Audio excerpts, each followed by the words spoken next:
Hello, New Wave of British Heavy Metal.com here. Today, the excellent Angel have had a 50th anniversary reissue of their marvellously classic debut album from all the way back, would you believe, in 1975. But before I tell you all about that, a little bit of diversion into New Wave of British Heavy Metal territory. It's the 20th of April 2025, early afternoon. And at Quartz have just released a new album a couple of days ago. I believe the release date for that was. I've ordered it this morning from that wonderful company named after a large river in South America. And they've just delivered it some 4 hours after I ordered it. It's arrived. Thanks, Jeff, top man. So we'll look at that in a future video in a few days when I've got my ears around it. And Wolfsbane have re-recorded their debut album. That's due to arrive in a day or two, so we'll look at that as well. But in the meantime, back to Angel, and so their debut album from 1975 gets a 50th anniversary reissue. Hard to believe, isn't it, that it's 50 years since it was released.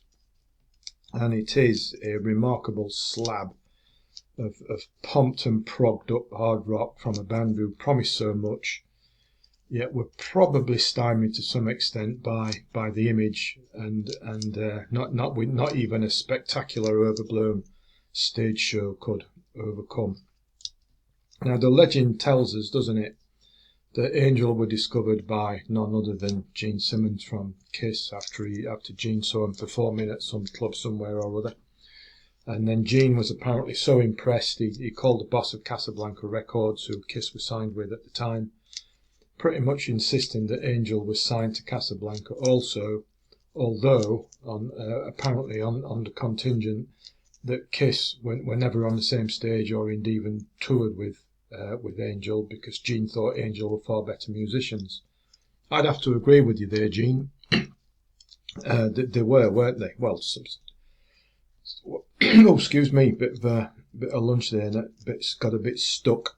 So the band, of course, classic lineup of Angel. We've got the punchy guitar of Punky Meadows, that nice melodic bass of Mickey Jones, the huge voice of Frank Domino, soaring keyboards and synths and all sorts of fun stuff from Greg Giuffria, and that wonderfully powerful crisp drumming from Barry Brandt.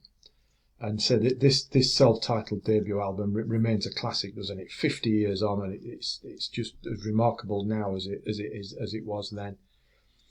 Tower starts it off, doesn't it? And is a towering opener, and perhaps the song that Angel became best known for, that weird atmospheric synthy bleepy assorted sounds intro, which Giuffria conjures up somehow.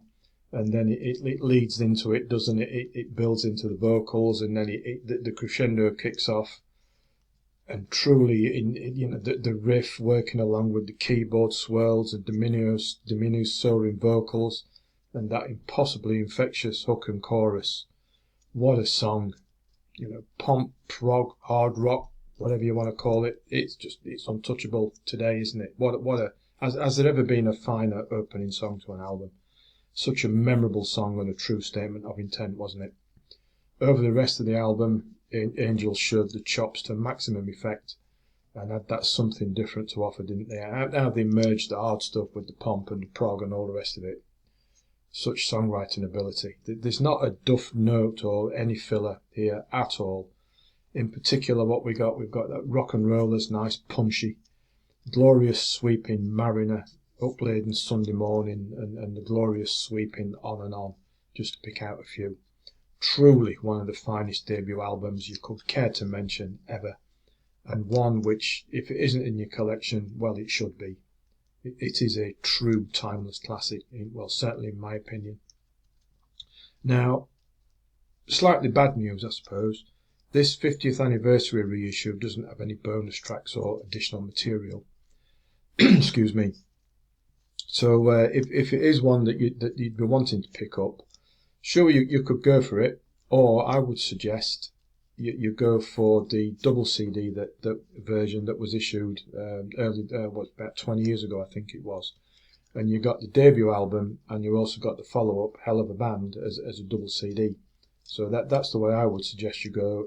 But you know, because you're not getting anything extra from this 50th anniversary reissue. I'll drop a link to that in the description underneath to Amazon, so you can go and check it out. Because this really is an album that everybody should own. It should be mandatory. It should be the law. After this, you know, despite Angel having the ability, it didn't translate into significant sales. After Helluva Band, which are also an excellent album, we got another fine one after that, On Earth as It Is in Heaven. That's probably my favourite Angel album, other than the debut. After that came White Hot, and it saw a change in style to a more, radio-friendly, I think we'd call it, direction.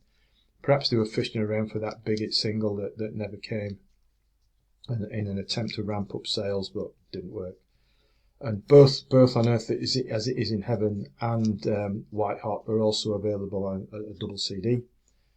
After that, there was just one more studio throw of the dice, Sinful, in 1979, and that was it, other than the live album issued in 1980. How live that is, I'm not sure, but you know, that's another story, isn't it?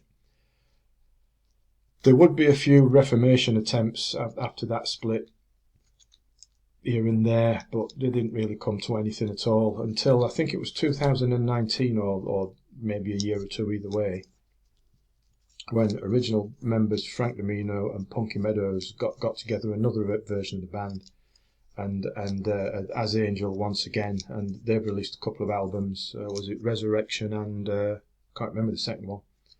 But either way, this debut album, it's just a stone cold done deal classic. Sounds as good and relevant and fresh today in April 2025 as it did 50 years ago when it was originally issued. So we'll leave it there for this. Please subscribe to the channel before you disappear, because that'd be a big help if you would. And next up, we should be back to Nawabum stuff with Quartz and Wolfsbane. Okie doke, until then.